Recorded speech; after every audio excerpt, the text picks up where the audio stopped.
Okay, welcome to session 4 of Design Pattern course.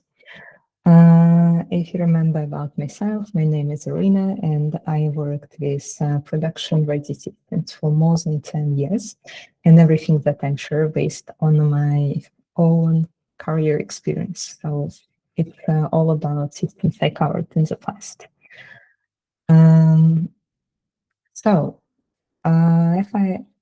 As I'm building this content to be interactive, could you say if you remember something about creational patterns and when do you need them?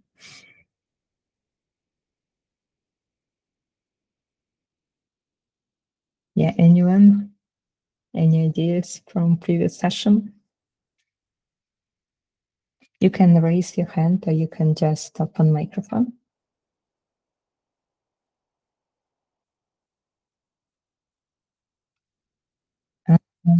Okay, when you want to isolate creating objects, correct? That's a good answer. There is a pattern prototype for copying objects, correct? And you also can use clone method from existing languages as existing method, which is for creation new object, which is a clone method, correct? Okay. So basically, we want to use some creational patterns to create single place in our applications where we create things. It's kind of whenever applications you use, you can create a bunch of modules, directories, or single place where you think, okay, we're going to aggregate all creations of our objects, functions, everything that we use during the program is executing, during its running, during its handle requests to provide response. Whenever we needed to create it, we're going to create it in single place. There are interesting story about frameworks that's used right now as popular frameworks. For example, for Java, Spring Boot, Python, there are also frameworks to quickly build HTTP services. And these frameworks will create a lot of things for you. But if you will try to decouple them and debug them how they work, you will find that they also create something like single place, whereas they create a bunch of objects. So you need to follow the same pattern for creating things. And why it could be good to have in your software development cycle, because everyone on the same page where we create things to work this. So when someone adds new functions, they know like where we create basically objects, functions, etc. Like we have it as a single place, we have it as a pattern. Even in your team, you can use your own pattern to basically create things. Creational patterns in classic Go give some ideas how to design those creation of objects, creation of functions, but you also can come up to your own design for creating different entities that's going to serve inside the application. So this is the idea. Okay, today we're going to go through pattern command. This one is behavioral pattern. So we covered creational pattern, but now we are looking at behavioral pattern. Basically, they try to categorize them to see like how we can easier navigate through them. And if we say that pattern is behavioral one, this is to create pattern for some behavior from scratch. That's easy. Now, example from book that's explained common pattern. They have example of management of different devices. So basically, we are trying to build a smart house. And we have a lot of devices around our house, and we want to program them all to have a similar interface, because when we look at them, we see that a lot of them could have on and off switches. For example, light, it's on and off switch. We have some things like sprinkler, which water on and water off, and it's similar to on and off. We also have additional methods. For example, if we have a garage door, it's up, down, which similar to up and off, but also it has light on and light off. So if you're trying to create, we see that it's a lot of different interfaces. So how we can make it easier to manage these devices, to build our own smart house? We use command pattern because requests that we're going to send to our device, for example, it's going to be parameterized, and it's going to be an object that's going to have inside different requests.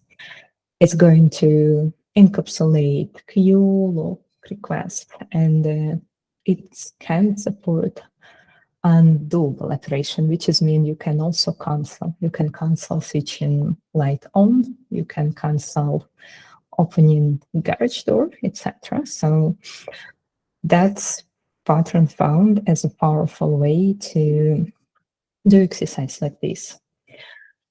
Now, we have also interesting things that mean when you look at patterns, you can spot more than one pattern in the same place. So this is a citate from book. When you look at examples and you see at command pattern, but also you can spot that maybe it's very similar to observer pattern where we discussed that we have client, receiver. So yeah, when you look at the code base, you can recognize observer pattern as well. And the main idea about these different patterns going together is that you can do patterns together. They normally exist all together. Yeah, that's just an idea that I provide like together this book.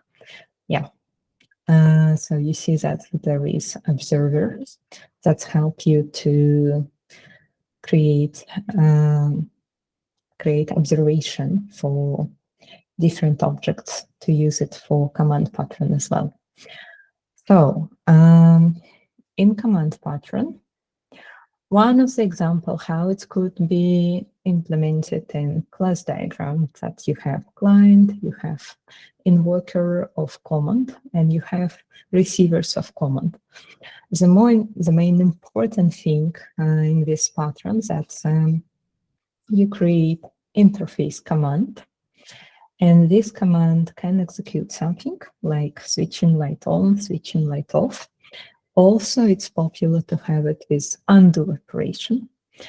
And when you basically want to execute command, you create also common interface that will invoke the method execute. And execute will basically delegate action to whenever it is. It could be a light switcher, again, it could be garage door, whenever device you want. So this is how command pattern is working. If I would think about real life example where you can play with this pattern, sorry, just a moment.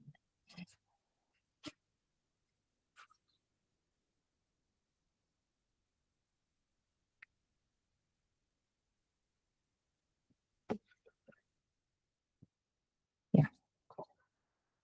If you would like to look at example where you can exercise this pattern, you can try to implement your own flatbot, and you can see that the popular way is to create a few commands, start, help, remind, whatever you want. Maybe some command to connect to Jira, maybe some command to go to Grafana and publish last updates for what's happened with whenever metric you would like to observe. So these are examples where you can play with it, and this is basically commands. You also can check a few more examples if you go to Refactoring Guru website. Also, this book provides you with Java examples. However, you can find Python examples through the slides. In this case, we did the same idea of common pattern. And again, the most important part about common pattern is abstract method execute and abstract method undo. So let's look at this example. We're going to create screen command, and then we're going to create a few things at screen. Basically, it's very popular if you do also some text editor. And trust me, when these patterns only were released as a book, it was very popular task to create text editor. There was not many unified and popular text editors 30 years ago. And whenever people implemented system, they quite often implemented also desktop applications they going to distribute. And in these desktop applications, it was very popular to implement text editors, no surprise. So for text editors and things like this, again, common pattern is thriving. It's indeed something that you would use for this exactly exercise or this exactly tasks. So now we created a screen, and we know that you want to paste sometimes text from some other place, and then we also can cut them. So basically we want to handle these things. Yeah, and when we want to do this, we say, okay, paste is going to be command that's going to inherit screen command. We already know that there is execute, and we already know that there is undo. So we're going to paste to screen, and if we undo, we're going to use clear clipboard. If we're going to cut, we're going to use the same thing. We're going to create cut command, and we're going to delegate it to screen. But we could have multiple screens. That's why it's much easier to do it through this pattern. Yeah, if we follow letter by letter the pattern and class diagrams, and the next thing that we're going to implement will be screen and worker class. And screen and worker will actually store commands, which can create a history. And this history will append this command. So whenever we want to undo, we're going just to get command from the history and undo this. So that's becoming very easy with nice feature undo last. Yeah, I hope it's a good example and you can understand all of this here. And one of the teaser for next session, when you have a history of comments, you kind of create some snapshot, and snapshots are described in memento pattern. Okay, we're going to go next. Now I'm going to share with you a little bit about Saga pattern from system design. It's not classic Golf because it appeared much later than classic Golf patterns. So Saga pattern, if you will Google for Saga pattern, you will find something like this. This is when we have few microservices to execute one important operations. What could be this operation? It could be series of actions to book for employee visiting some another country business trip. So you can think about it as few steps. You need to plan meeting, you need to plan and book flights, book hotel, and book transportation for employee. Now, if something went wrong, you actually want to cancel previous steps because you don't need this anymore. So there is more, sorry for picture, I think it's a bit blurry on my screen. So when we look at more practical examples. When we want to create an order, when user bought something for us, for example, from Amazon, we want to say, okay, we create order, we'll go to stock and check if it's indeed in inventory. We hope it will be there. If not, then we recall the whole idea and we do refund for user. If it's all okay, actually no, in this diagram it's in vice versa. Basically, we want to process payment when we know that it's in stock, but I feel like physically it's possible that even after payment, when people go to stock in Amazon, they still can find out that maybe an item already missed because there was like competitive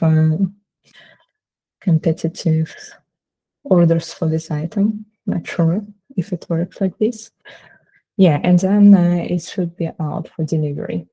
And if it hasn't reached destination, Amazon, for example, they would do refund because they believe that you very genuinely said that, okay, this item never came to me.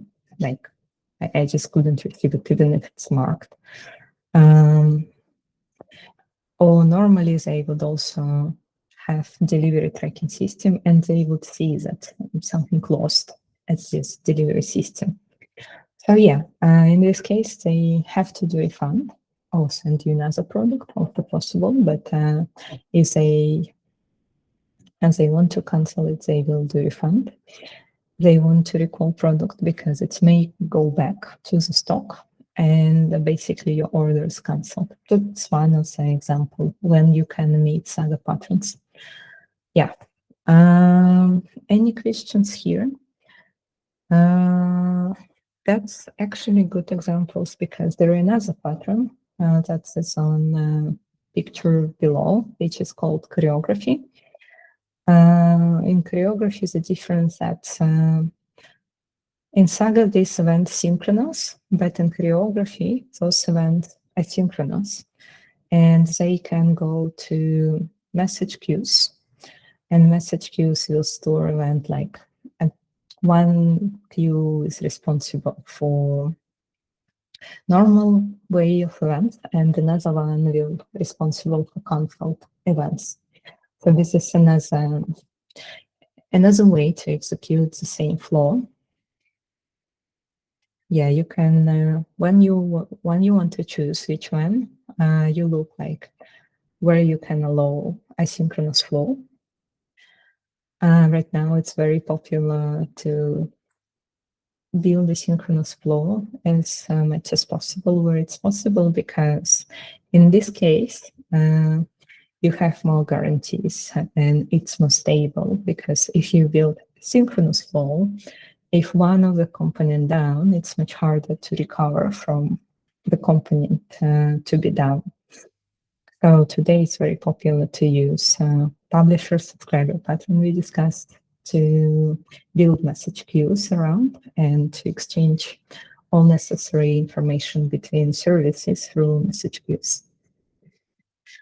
Okay, let me know if any more questions. I will check chat. You can also raise your hand if you want to ask something. Yeah, okay, I see that. Okay, if I will receive something, I will see. Okay, so Saga and choreography patterns are suitable for workflows. Yes, so interestingly, that workflow also is a pattern itself. Example, you can say, my task is suitable for using Google workflows. They already have actions that I can configure, these scripts, and then like that will work. I just will build pipeline with Google workflows. Another popular workflow tool, I think Airflow, but it's for data processing. Like if any of you work on exactly data pipelines and data processing, please let me know in the chat. I just would know that people from this background also learning from this course, because it's a bit different approach where like it's basically a lot of steps to execute this data and do a lot of ETL work around data. Yeah, like, okay, good. If any more questions, let me know. Again, if you come from data processing, also let me know. Now, let's talk about adapter. I love this pattern. This is structural pattern, and it's actually very good to compare behavioral pattern and structural patterns by comparing comment and adapter. Adapter is an amazing example of structural patterns to understand why it's about structure. We already covered decorator, which is structural pattern. And we're going to cover other patterns next. So today we cover adapter. So when we use adapter pattern, we don't use behavior of original action, but we create a pattern that simulates the structure. This is adapter pattern, that's it. So basically, when you travel between UK and Europe, you need adapter because we have different interfaces for electricity.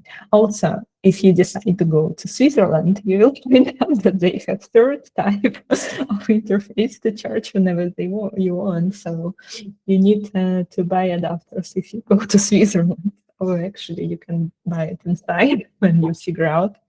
But yeah, you'll surprise that they have their own electricity plugs. Yeah, it looks like at this picture that USA also has its own, but I've never been there, so I don't know. This one telling me that I would really want to go to adapter pattern on this amazing website. You also can look here for patterns. And yeah, this example is a nice one, because these examples say you may have a data provider and they're going to give you XML. However, you have analytics library that's going to consume this data, and they accepting only JSONs because they know how to work with JSON. So in this case, your solution will be adapter pattern. Let me continue from this slide. Okay,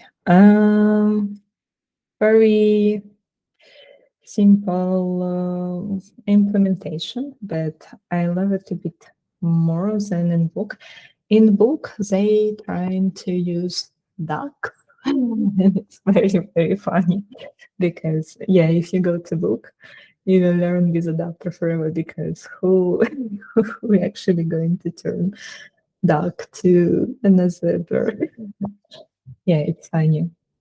But if you look at real life things, there we can say like, okay, we have the services, and if we have this problem with XML, which is SOAP services, they still exist in our world, like they still there.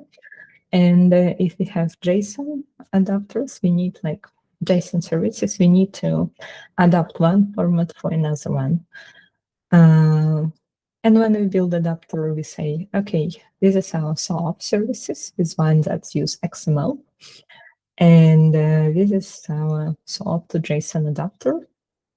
And that's it. We're going to convert JSON to XML and send them XML that they want. Yeah. This is how it will work. And again, you can do the same with Python. So this example a bit different because we use player and we have different MP4 format, and we LC format. If anyone remember this format, when I was young, I had to convert one audio format to another one, because I had cell phones that could support only some VLC or some even lower standard audio. So I found the programs that convert audio files from MP4, which one I could find on the internet, to very indifferent format for my cell phone. So if we do this for adapters, we basically create media adapters that's going to do conversions for them. So we shouldn't do this for every record as I did when I was a child. And just use this adapter in our player. Yeah. Okay, that's it. We're actually in time today, even we earlier. Do you want to go to next session? Do you want to go for session 5 today as well? Yeah, I feel like people is ready for this. Let's do this. Okay, you're going to see my beautiful screen because I'm going to search for my files to open the right one.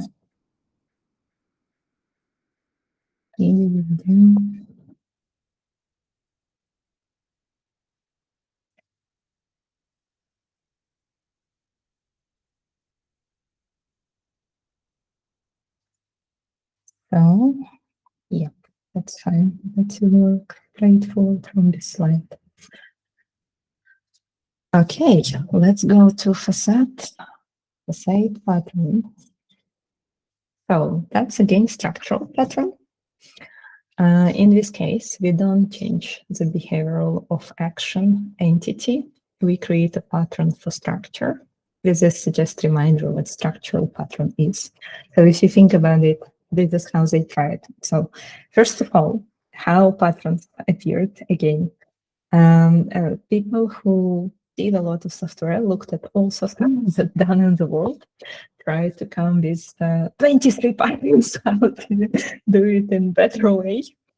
They did a lot of conferences and whenever they discussed this. And they tried to categorize them. So they said, okay, these patterns to create things, what it was, how to build object, how to clone object, how to create kind of template and creation of object, and how to create a factory of objects, and factory method, and yeah, that's it. And the singleton. They also said, okay, singleton, it's about creation. We create only one, so it's going to be creational as well. Now, everything else, they also try to delegate to 2 categories, which is one, this is about behavior. We basically templating the behavior, which is command, for example, how to send commands. This is templating the behavior. And the structure, like how to template in when we change the structure. For example, we need to adapt one structure to another structure, which is adapter. We need to decorate our objects so they can have more functions, and we can do this beautifully instead of just create new objects, but with different parameters. We can kind of decorate them, wrap in them. So that's also structural. Now, next one we talk today, facade pattern. So this could remind you a bit about decorations, about trackers, but it's really different at the same time. So, an example from book, we have again a lot of things around our amplifier, and this is about building TV sets when we have like smart TV, something like this. Let me go straight forward to this picture because that explains the best what is facade pattern. It's like the picture worth of 1,000 words. So basically, we want the client to use a single interface to go to all device. So when we come back to this class diagram, we want We want to have one single device, one single switch for user to start watching TV and have everything that they want. Now, how we can achieve it? Let's look at another example here as well. That's also have a good explanation. So,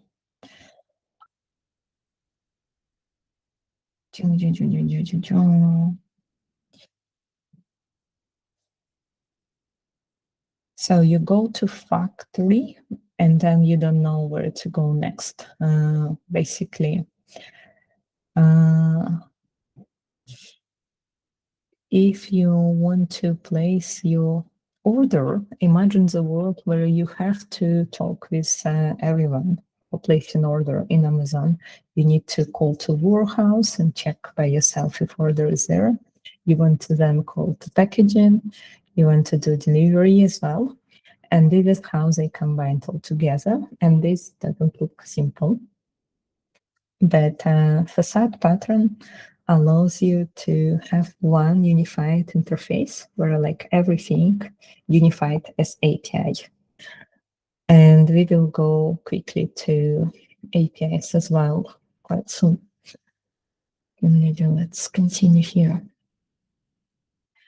Yeah, API Gateway. Next slide, API Gateway.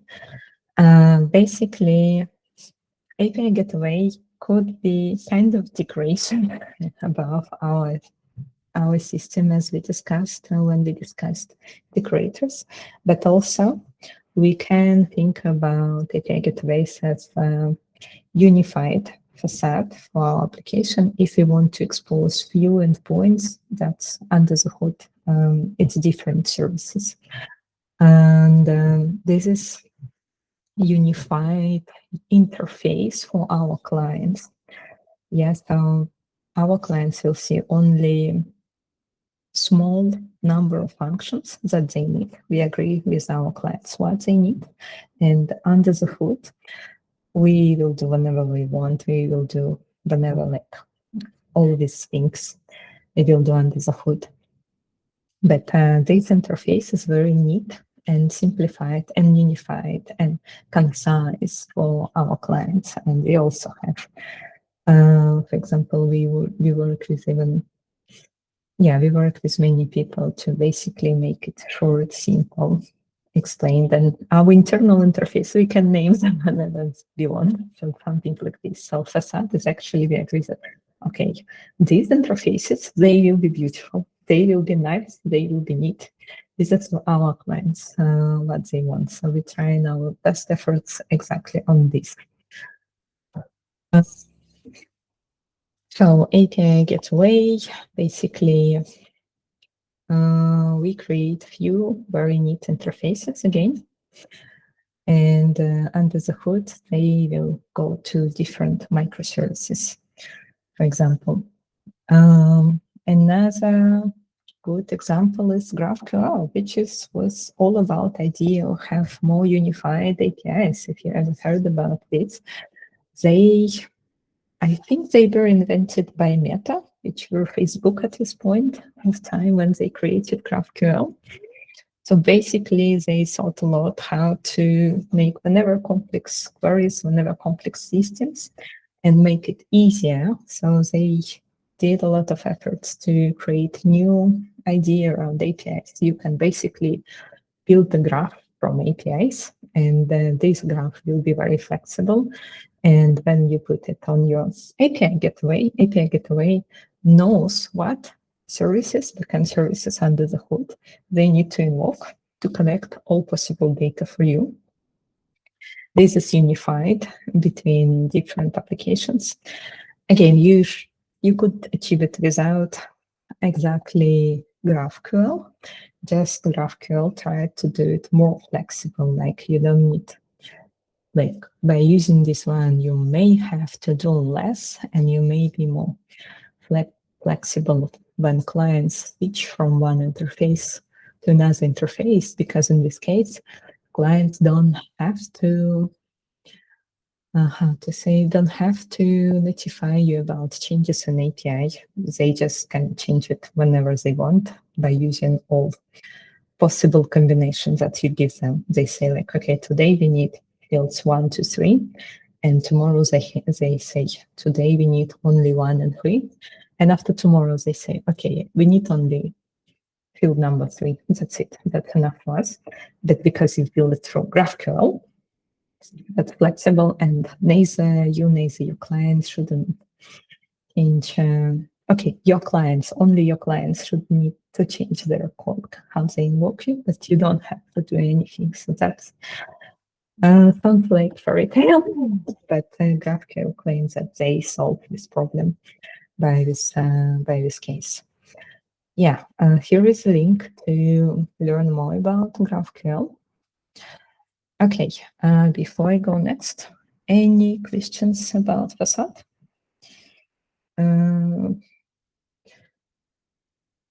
Yes, sessions is recorded, so you will get an access to this one.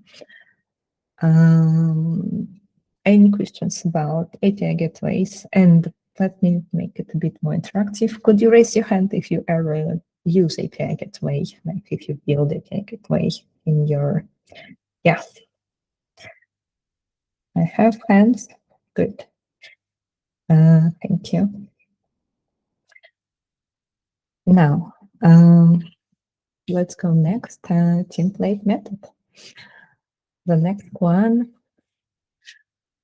I would ask it for those who read about this in the book, but because I also told you, I do not require you to go through this pattern in the book in advance, because I also explain it here, and you may have more context and desire to read it in the book, or you can also play with some other tools to learn about it. Now, for template method, we can say that we create a pattern for some behavior from scratch. Okay, so that's behavioral pattern. And now, I really love this from book, so I put this one because it saves time for some more coffee. I feel like it's always full of coffee in my life, so I really love this one. Some people can't live without their coffee. Some people can't live without their tea. The common ingredient, caffeine, of course, and there is more. Tea and coffee made in very similar ways. And let's look at this. So when you have recipe for coffee, you boil some water, you brew coffee, you pour coffee in cup, you add sugar and milk, ready, done. Now, when you look at tea recipe, you boil some water, you steep tea in boiling water, then you pour tea in a cup, and then you add some lemon. Now, we see that you, in both cases, boil water. You put something in boiling water, you then pour something in cup, and then you add some ingredient. But you already can see that if you like build the program like this, you may change coffee to be a parameter and then pass it as a parameter. If you have to write it as like to function to execute, you already can see like, okay, why I would write things twice if I can use even like string templates parameter.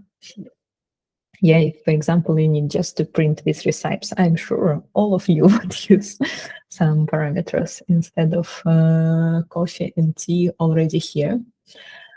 That's why that's come as idea why we wouldn't create templating methods. So basically, these methods define the skeleton of an algorithm that's going to be few steps. Some steps can be changed as parameters change, but in general, steps are the same. That's very important for template method pattern. Class diagram, my favorite from all of the class diagrams in this book. This is only 2 classes after class, and concrete implementation. That's it. So if you go to functional programming, so you just have a general lambda and lambda parameterized. That's it. That's this pattern. Now, real examples. I like that they've put with funny pictures and said like, okay, let's look at template methods in the wild, in jungles. It's actually great design tool for creating frameworks. And if you use any framework, that's likely you use already template methods because, for example, HTTP frameworks already create for you a lot of HTTP servlets and HTTP server to service servlets, etc. You don't see it because it's already implemented for you, and it's kind of your template method. Let's look at the design patterns guru. And let's look at this. They look at each other and they feel like there are definitely some template. Another example here that we want to create few data miners, and the only difference in the data miners that we use different documents. These data miners mining documents by opening them, extract raw data, analyze data, send report, etc. Whenever they could find inside, they do basically the same steps. And we see again, oh, here is the pattern. So for this one, we basically look at our implementation and see which one looks like it's the same. We can template it. Yeah. Okay. Let's continue here. Factory method is specialization of template method. That's a very interesting observation. We've just talked about this last week. So if you think about factory methods, those methods to create objects, so they basically kind of special template methods, and that's it. Kind of you already learned about these methods when you were there for creation of patterns. Now, we have template method, and the idea here is that you inherit, basically you inherit this behavior. While in strategy, as we discussed, we use widely composition, and yes, they are a bit different. So you can tell me that basically what is the different from strategy pattern? If in strategy we say, oh, it's just a little bit different way to do things, and we can do previous strategy as we can basically use strategy for this. But it's a bit different because in this case, you once create template method. You can create a few template methods in the same abstract class. Also, good example is libraries that create methods to work with arrays. If you look at these libraries, you will see that they, under the hood, use the same algorithm. For example, the algorithm to insert element in a dynamically extending arrays, or it could be linked list, it could be something. So let's say that, like there are few things that could be the same algorithm as the same pattern. So that will be template pattern as implementation on the level language. Yeah.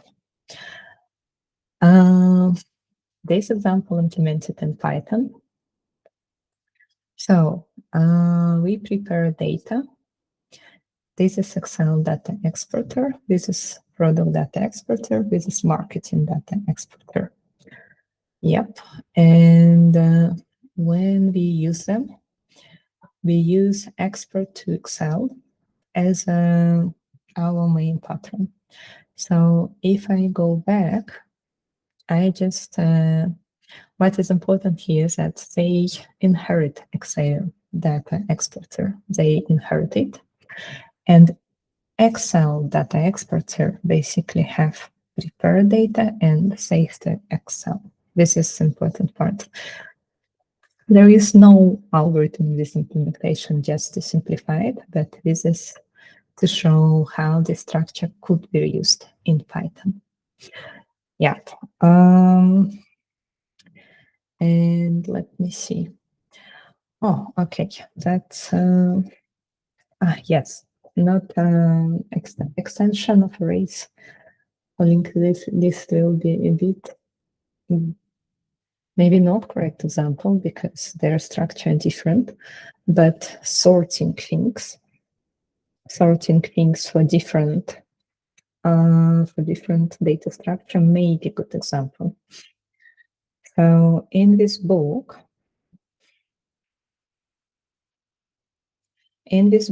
they comparing these things,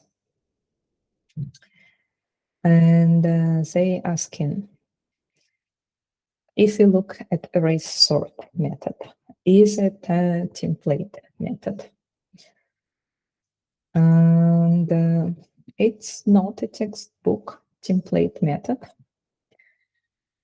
It has some kind of inspiration of template method.